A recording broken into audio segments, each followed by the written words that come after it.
बिस्मिल्लाहिर्रहमानिर्रहीम। अस्सलामुअलैकुम वरहमतुल्लाह वबरकातुहू। दोस्तों, आज हम जो है पावर फैक्टर को दुरुस्त करने का जो असूल यानी पावर फैक्टर करेक्शन प्रिंसिपल को समझेंगे कि किस तरह हम पावर फैक्टर को इम्प्रूवमेंट कर सकते हैं और क्यों पावर फैक्टर इम्प्रूव करना ज़रूरी है।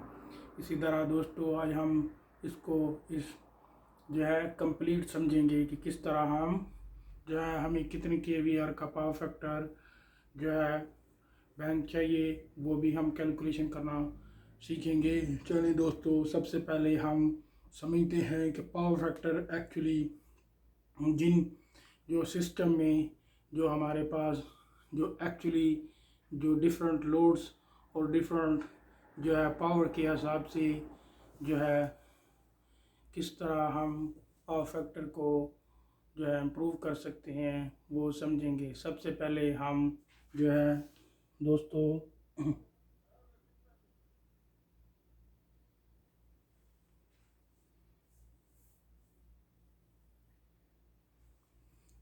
सबसे पहले हम जो है आज एक्टिव रिएक्टिव पावर और अपेरेंट पावर और पावर फैक्टर को जो है समझेंगे। दोस्तों, एक जो है हम कप लिया, इसमें हम अगर जो है 7 अप या मिल्क शेक डालेंगे तो उसमें जो है दोस्तों जो इस तरह हमारे पास ये थोड़ा एम्प्टी रह जाएगा, जो इसमें जाग हमें शो रही होगी। ठीक है दोस्तों, ये समझने के लिए मिसाल ली है। ठीक है, क्योंकि जो एक्टिव पावर होती है KW में होती है और एक्टिव पावर KVR होती है। इसके अलावा ये एंड हार्मोनिक्स भी होते हैं, जो कि हमारा इलेक्ट्रॉनिक्स जो डिवाइसेस लगी होती हैं सिस्टम में, वो हार्मोनिक्स जनरेट कर रही होती हैं। उसकी वजह से भी दोस्तों पावर फैक्टर जो है कम हो जाता है। अपेरेंट पावर KVA, टोटल जो हमारे पास एक्टिव पावर और एक्टिव पावर उसको टोटल करें तो हमारे पास ये KVA अपेरेंट पावर हासिल होती है। दोस्तों, पावर फैक्टर जो है हमारे पास जो KW को डिवाइड करें KVA से, KW को डिवाइड करें KVA से, तो वो हमारे पास पावर फैक्टर हासिल हो जाता है। ठीक है दोस्तों, इसी तरह ये मिसाल जो 7 अप वाली या मिल्क शेक वाली ली हुई है दोस्तों, ये जो है हमें अगर हम ऐसा कोई तरीका इस्तेमाल करें कि हमें सेम प्राइस में जो है सेम जो लिक्विड हासिल हो जाए फुल, तो इसी तरह हम जो है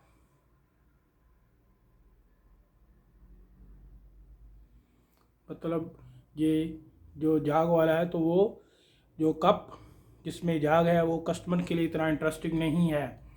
लेकिन अगर हम उसको सेम प्राइस में जो है फुल जो है लिक्विड यानी 7 अप या मिल्क शेक देंगे तो वो कस्टमर के लिए अट्रैक्टिव होगा। इस तरह दोस्तों जो पावर फैक्टर करेक्शन एग्जैक्टली जो है इसी तरह सेम है ये एग्जांपल। ओके दोस्तों,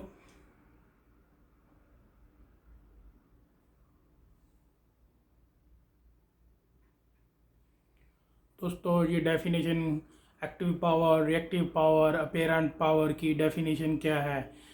एक्टिव पावर को हम P ले रहे हैं, रिएक्टिव पावर को Q ले रहे हैं, अपेरेंट पावर को S ले रहे हैं। ठीक है दोस्तों, active power in kilowatt, resistive part of the load, real power transmitted to load such as motors lamps heaters computer. ठीक है दोस्तों, जो एक्टिव पावर है वो हम जो है जो हमारा लोड वो जो है मोटर लैंप्स हीटर या कंप्यूटर या कोई और लोड है तो वो रियल पावर है किलोवाट में। आगे रिएक्टिव पावर दोस्तों जो हम जिसको क्यू कह रहे हैं इन KVR में होती है। ये इंडक्टिव लोड या कैपेसिटिव लोड होता है।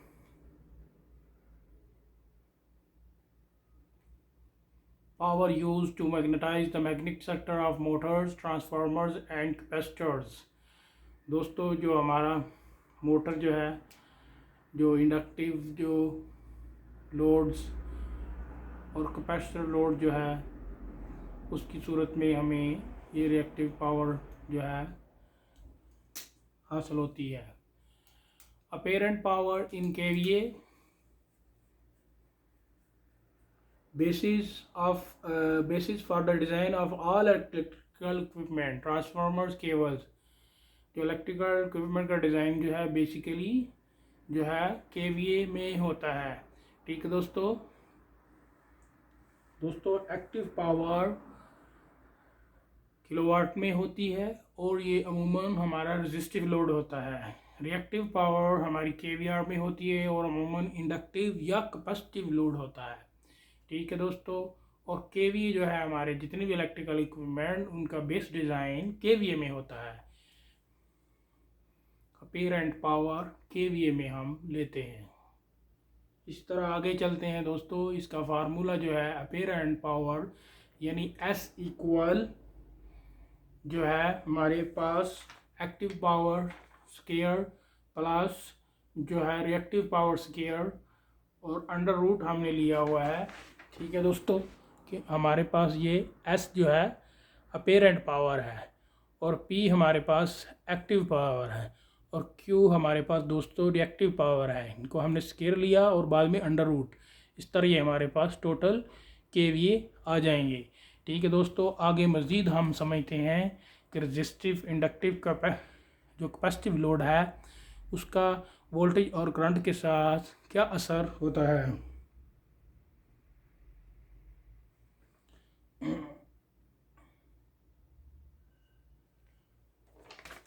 दोस्तों R resistive load, L inductive and capacitive impact on U and I यानी वोल्टेज और करंट के असरात।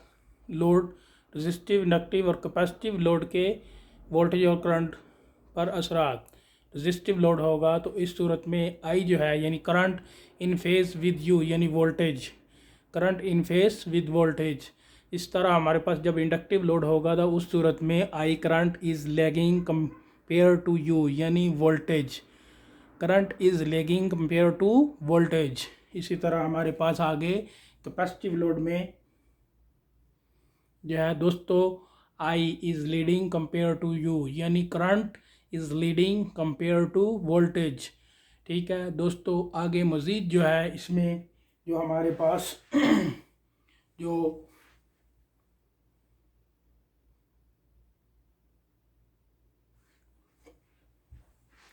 यानी ये R resistive, L inductive and capacitive impact on P and Q and S यानी हमारे पास जो एक्टिव पावर और रिएक्टिव पावर और केवीए के दरमियान जो है ये रेजिस्टिव इंडक्टिव और कैपेसिटिव लोड हो तो इसका इन केडब्ल्यू केवी और केवीए पर क्या असर होगा। दोस्तों जब रेजिस्टिव लोड होगा तो उस सूरत में केवीए इक्वल होगा केडब्ल्यू के और केवीए आर ज़ीरो होगा। ठीक है दोस्तों, इस तरह जब हमारे पास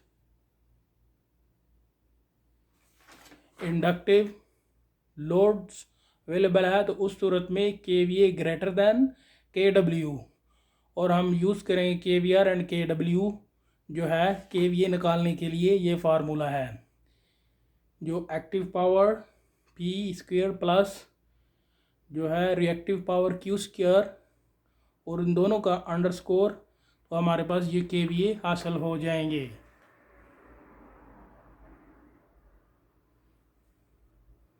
दोस्तों कैपेसिटिव लोड जो है कैपेसिटिव लोड और ये जो है जनरेटर्स केवीआर, आगे हम जो है समझेंगे कि what is displacement power factor यानी पावर फैक्टर जो है उसको हम समझेंगे। दोस्तों ये एक देखें ग्राफ, वोल्टेज, ये करंट और इधर वोल्टेज और करंट और ये एंगल बना हुआ है। ठीक है दोस्तों, cos phi displacement power factor, cos phi equal displacement power factor, cosine of the angle between the current and the voltage, between current and the voltage. At the fundamental frequency. ठीक है दोस्तों,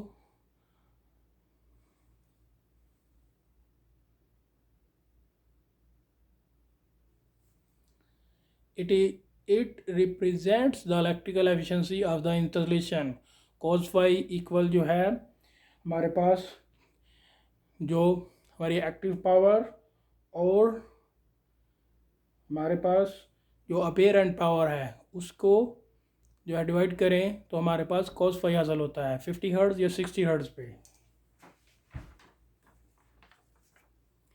cos phi दोस्तों power factor है, इसको equal है active power divided by apparent power. ठीक है दोस्तों, आगे हम मज़ीद समझेंगे कि what is power factor.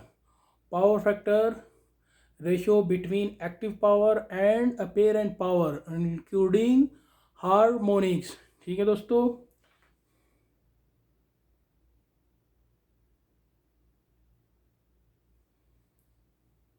if current and voltage are perfectly sinusoidal then power factor equal cos phi or dp displacement power factor। दोस्तों हम dpf लिया हुआ short term, otherwise we have power factor equal cos phi divided by 1 plus THD into 1 square. इन दोनों जो है इन सब का अंडरस्कोर। दोस्तों ये THD जो है ये थर्ड हार्मोनिक डिस्टॉर्शन है। ठीक है दोस्तों, ये हम सिस्टम पे जो है हमारे पास मीटर अवेलेबल होता है जिससे हम जो है सिस्टम की टोटल हार्मोनिक्स जो है चेक कर सकते हैं। उसके बाद उसको भी मद्देनज़र रखते हुए हम पावर फैक्टर करेक्शन जो है बैंक का डिज़ाइन कर सकते हैं। किस तरह हम पावर फैक्टर करेक्शन कर सकते हैं वो हार्मोनिक को भी जहन में रखते हुए हम जो है पावर फैक्टर का डिज़ाइन कर सकते हैं और उसको मद्देनज़र रखकर भी जो है सिस्टम के पावर फैक्टर को इम्प्रूवमेंट कर लेते हैं।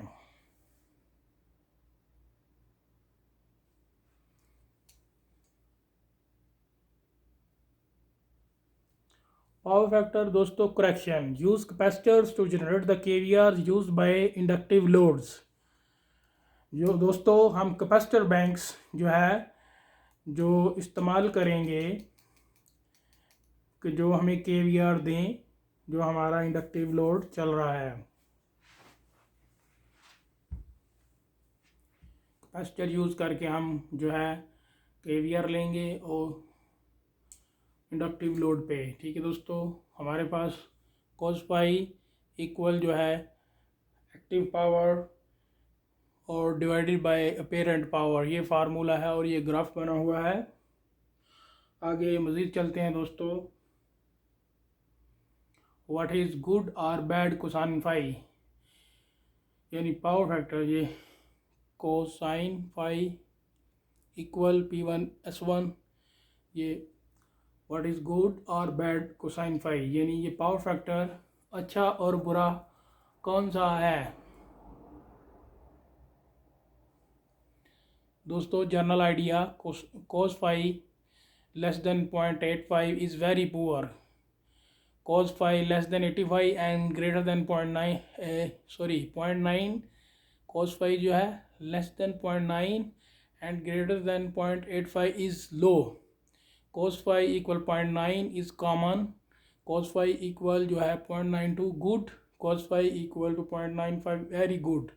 दोस्तों आमतौर पर जो 0.95 है पावर फैक्टर जो है बहुत अच्छा तस्वर किया जाता है। ठीक है दोस्तों, इसी तरह मुख्तलिफ जो है कंट्रीज़ में जो इलेक्ट्रिक सप्लाई कंपनी हैं उन्होंने जो है 0.95 या 0.9 से कम पावर फैक्टर की सूरत में कस्टमर को पेनल्टी जो है पर जो है बिलिंग के अंदर वो डाल देते हैं। इसलिए पावर फैक्टर इम्प्रूव करना बहुत ही ज़रूरी है। मज़ीद दोस्तों आगे हम जो है समझते हैं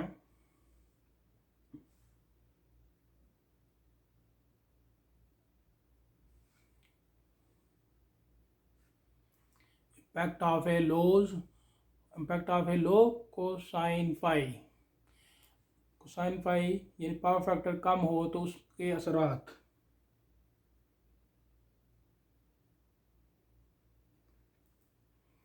पावर फैक्टर कम होने की सूरत में हमारा जो है लोड ज़्यादा करंट जो है लेगा और हमारा इलेक्ट्रिसिटी बिल ज़्यादा आएगा। हायर जो है बिगर लॉसेज होंगे और इलेक्ट्रिकल कंपोनेंट्स पे जो है हाई स्ट्रेसेस होंगे, यानी low cos phi equal higher amount of KVA for the same KW produced, increase of electricity bill, bigger losses, higher stress on the electrical components. आगे मज़ीद जो है हमारा पावर फैक्टर करेक्शन प्रिंसिपल उसको समझते हैं। Power factor correction principle PFC, power factor correction principle, use capacitor to provide required KVR at the load level. जो है कैपेसिटर जो है हम इस्तेमाल करके जो हमें दरकार है KVR वो हासिल करते हैं लोड के लेवल के हिसाब से। दोस्तों हमारे पास जो लोड है 100 kVA है, पावर सप्लाई 100 kVA यानी अभी 80 किलोवाट लोड है और ये 100 kVA फुल सप्लाई यूज़ हो रही है। हमें इधर 60 kVAr का कैपेसिटर बैंक चाहिए। इन केस हम 60 kVAr कैपेसिटर बैंक लगाते हैं तो उस सूरत में ये 80 किलोवाट लोड 80 kVA सिर्फ सप्लाई से लेगा, यानी हमें 20 kVA इधर जो है बचत हासिल होना शुरू हो जाएगी। यानी बिफोर पावर फैक्टर जो है 80% है और लोड से 100 kVA फुल यूज़ हो रहे हैं। After power factor 100% improvement then जो है सप्लाई से सिर्फ 80 kVA का लोड जो है शो हो रहा है और 20 kVA हमारे पास अभी एक्स्ट्रा अवेलेबल हैं जो हम मज़ीद लोड चला सकते हैं। मज़ीद दोस्तों हम इसको समझते हैं।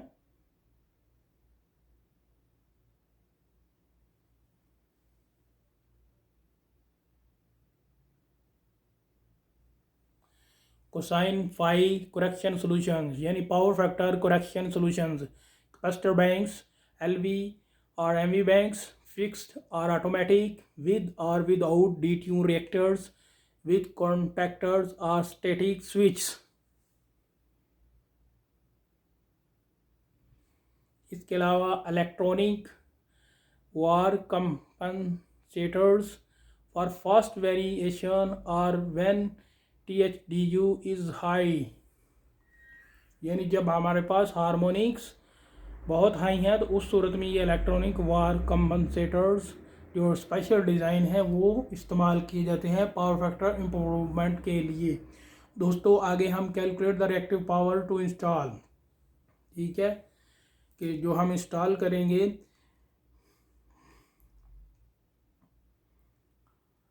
कैपेसिटर बैंक उनकी जो है KVR को कैसे कैलकुलेट करेंगे वो हम अभी समझते हैं।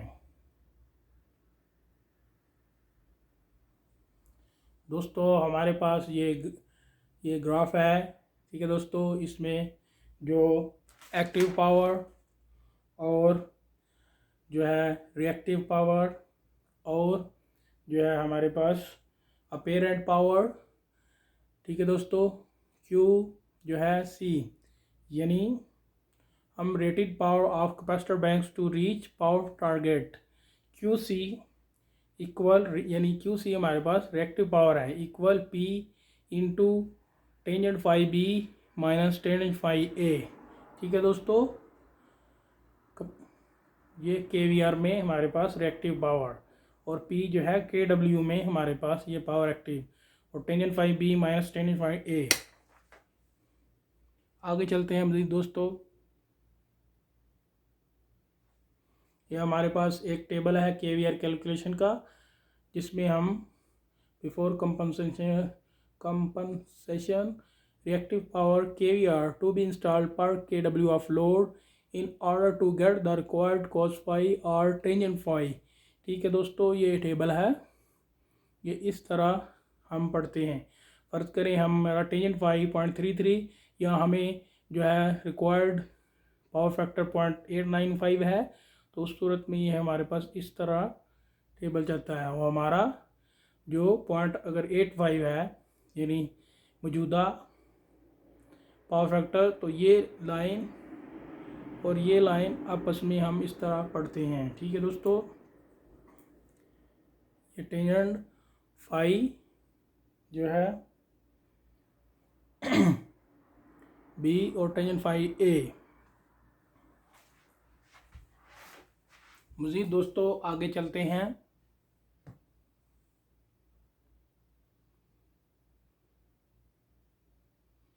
अभी हम एग्जांपल लेंगे दोस्तों। Example, the active power of the installation is 500 kW with cos 5.8. The target is cos 5 equal 0.95 or tangent 5 equal 0.33. What is the minimum reactive power to install? ठीक है दोस्तों, कि हम मिसाल ले रहे हैं कि हमारा लोड 500 किलोवाट का और हमारा पावर फैक्टर 0.8 है और हमें जो है 0.95 जो है पावर फैक्टर जो सिस्टम में हमें इम्प्रूव करके लेके आना है। तो इस सूरत में हमारे पास रिएक्टिव पावर जो इंस्टॉल करेंगे वो कितनी होगी वो देखते हैं दोस्तों। आगे चलते हैं।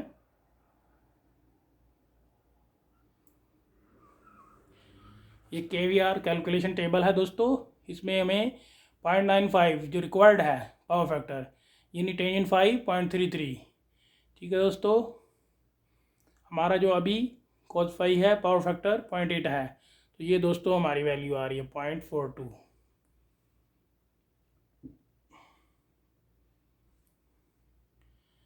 दोस्तों ये देखें 0.75 माइनस ये 0.33 अगर करें, ये टेंजेंट 5 बी माइनस टेंजेंट 5 ए, तो हमारे पास ये 0.42 ही आता है।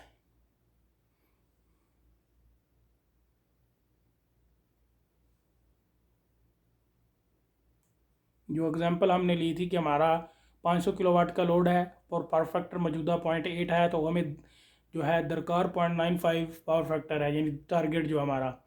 उस सूरत में प्रीवियस टेबल से जो हमने reading, after reading in the previous table the minimum reactive power to be installed is, जो है फार्मूला है हमारे पास 500 मल्टीप्लाई बाई 0.42। ठीक है दोस्तों, 0.42 इसको मल्टीप्लाई करेंगे तो हमारे पास 210 kVR का जो है रिएक्टिव पावर वैल्यू आ जाएगी कि हमें जो है इस सिस्टम में जो पावर फैक्टर मूवमेंट के लिए 210 kVR का कैपेसिटर बैंक लगाना पड़ेगा। दोस्तों ये 0.42 हमने ये टेबल से ली है। ये टेबल जो पीछे हमने ये देखे दोस्तों, इधर से ये 0.42 आ रही है। इसके अलावा हमारे पास ये टेंजेंट 5 बी है और ये ए है, इसको भी माइनस करेंगे तो ये हमारे पास वैल्यू यही आती है, जो कि हमारे पास पीछे ये फार्मूला है। ये हमारे पास रिएक्टिव जो है पावर को कैलकुलेट करने का फार्मूला कि किलोवाट में power tangent 5 B minus tangent 5 A. Okay दोस्तों, ये हमारे पास tangent 5 B minus tangent 5 A, ये वाला इसको करें तो 0.42 ही आता है। टोटल पावर से 500 मल्टीप्लाई 0.42 करेंगे 200 kVR का हमारे पास ये रिएक्टिव पावर का जो है कैपेसिटर बैंक आ जाएगा। दोस्तों रिमार्क्स में ये लिखा है कि टू अचीव cos 5 1 QC या इक्वल 500 मल्टीप्लाई बाई 0.75, ये टेबल में से वैल्यू ली है दोस्तों। So impact to move to 0.95 to 1 is costly and must be do only when necessary high penalty. अमूमन आमतौर पर दोस्तों जो है 0.95 तक ही जो है पावर फैक्टर को जो है इम्प्रूव किया जाता है, लेकिन बाज़ जगह अगर 1 दरकार हो, यानी जहाँ पे पेनल्टी भी बहुत ज़्यादा हो, तो उस सूरत में जो है पावर फैक्टर 1 जो है रखने के लिए जो है रिएक्टिव पावर को कैलकुलेट किया जाता है और सिस्टम को डिज़ाइन किया जाता है, लेकिन ये सिस्टम काफ़ी महंगा होता है। ठीक है दोस्तों, आज की वीडियो दोस्तों आपको पसंद आई होगी, लिहाजा इसको जो है दोस्तों से शेयर भी करें और मेरा चैनल सब्सक्राइब करें। शुक्रिया।